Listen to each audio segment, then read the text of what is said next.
Boogeyman band coming round the bend. Is Boogeyman band. Is Boogeyman band.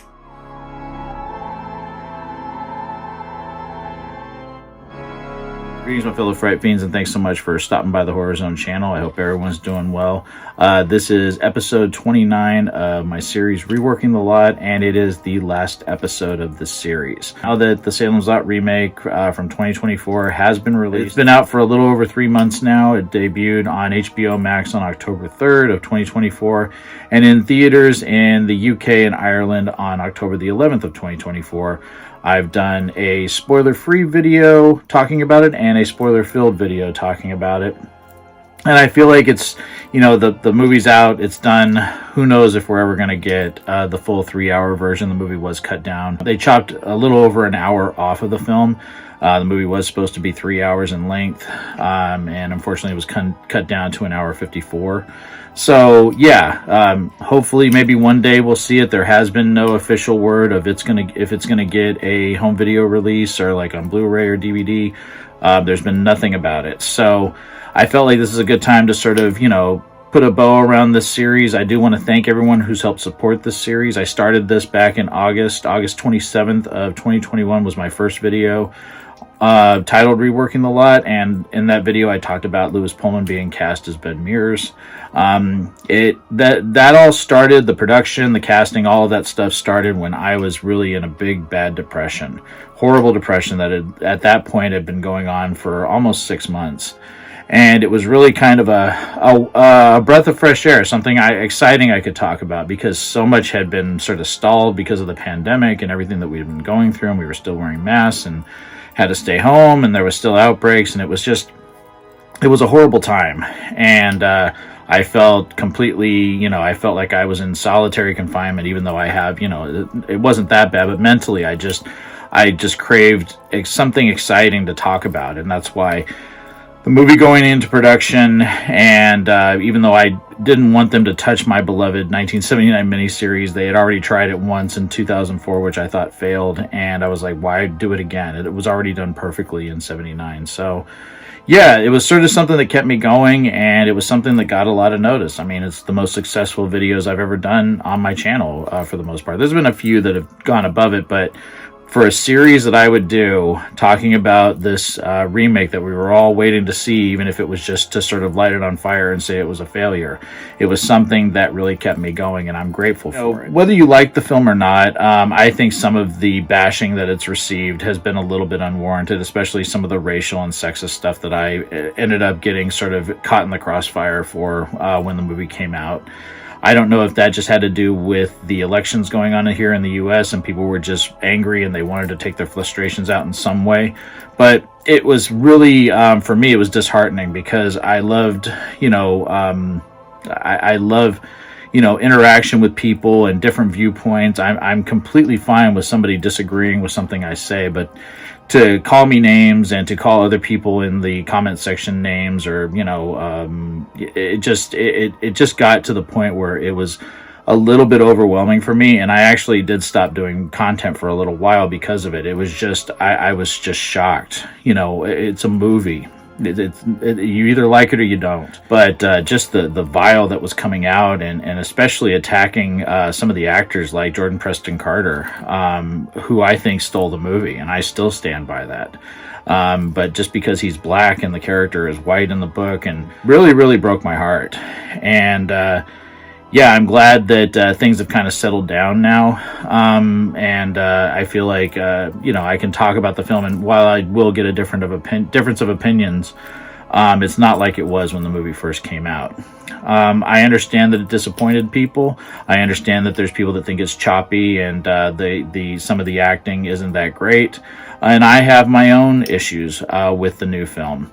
I was grateful I was able to get a copy of it through Mod Media. This is something I wanted, a tangible copy of it, and like I said, I don't know if Warner Brothers is going to be putting out an official release of the film, so I'm glad I have this. And this is just something that I've noticed since the movie came out. Everybody's saying it's too short, it's too short, it's too short.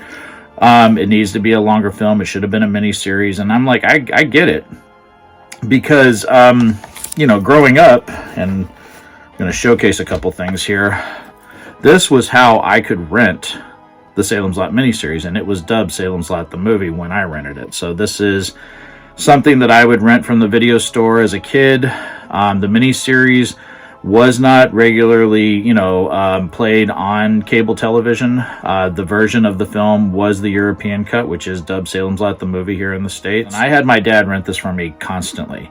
But I was always upset because even though I was 5 when I saw it for the first time, I remembered that there was stuff that was not in this. Specifically, after they flee Salem's Lot and end up in Guatemala 2 years later and have their encounter with Susan, that's not in this. The movie pretty much ends with the town burning down. And it's so weird to watch this now that I have, thanks to Warner Home Video in 1993, when they officially put out the full double tape of the miniseries. So this was my, back then I didn't even buy Salem's Lot the movie on VHS. I remember buying this at Suncoast Video when they first put it out. They put out this and Salem's Lot the movie, which I do have. It's on the shelf in the back. But, this is the full version. And what they cut down, so this release is an hour and 50 minutes. And the miniseries ran for 3 hours and 4 minutes. So this is an hour 54. This is an hour 50. So that's pretty close. And there are people I know that prefer this, the shortened version, over the miniseries. Now, I'm not saying that they're right or wrong. I'm saying that there are people that like the more condensed, let's get to the action, let's get to the vampire stuff, enough of this exposition of the town and the people. They prefer this one. And I'm also curious if they prefer this one, because it does not waste any time getting to the vampires.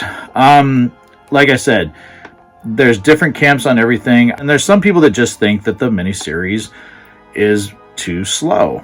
So I prefer it. Again, I absolutely adore the miniseries. This is my first official purchase of it, and I got this when I was 19 years old, right before Christmas, and it's one of my prized possessions, and it's been very well loved. I'm just curious what people think.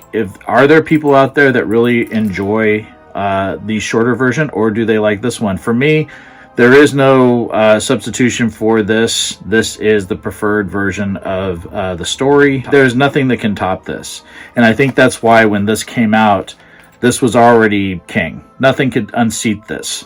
So watching this, I was just able to say, well, this is a revisit of some of these characters that I care about.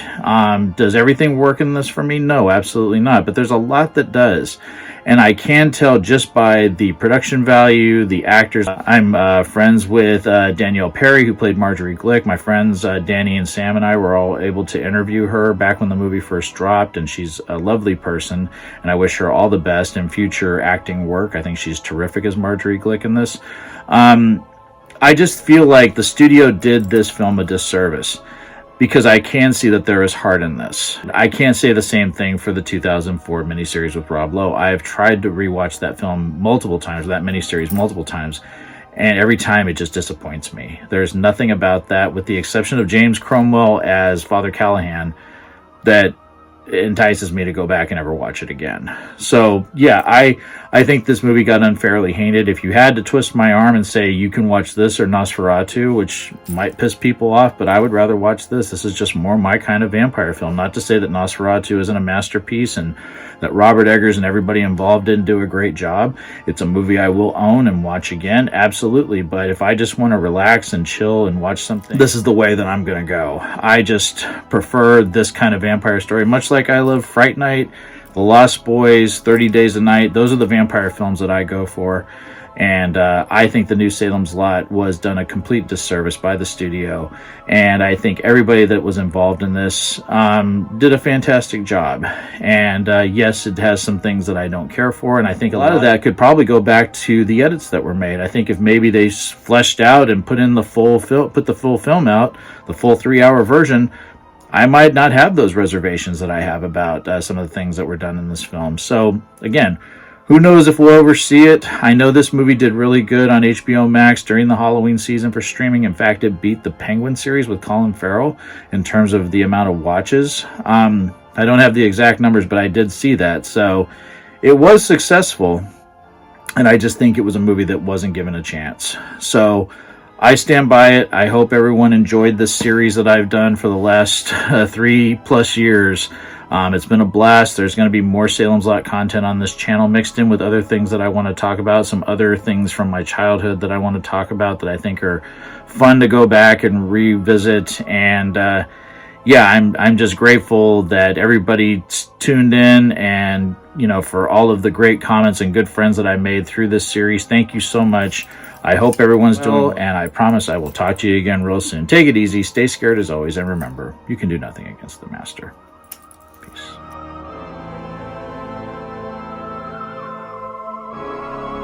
Hey, my fellow Fright Fiends, I just want to thank everyone for supporting Boogeyman Ben's Horror Zone. If you haven't yet subscribed and you'd like to, please hit the subscribe button down below. Click the bell notification so you're updated every time I drop a new video. I try to drop a video at least once or twice a week. The Horror Zone is a passion of mine, and it really makes me happy that I can share that passion with all of you guys. Thanks so much again for the support, and I'll talk to you again real soon. Take it easy, stay scared as always. Peace.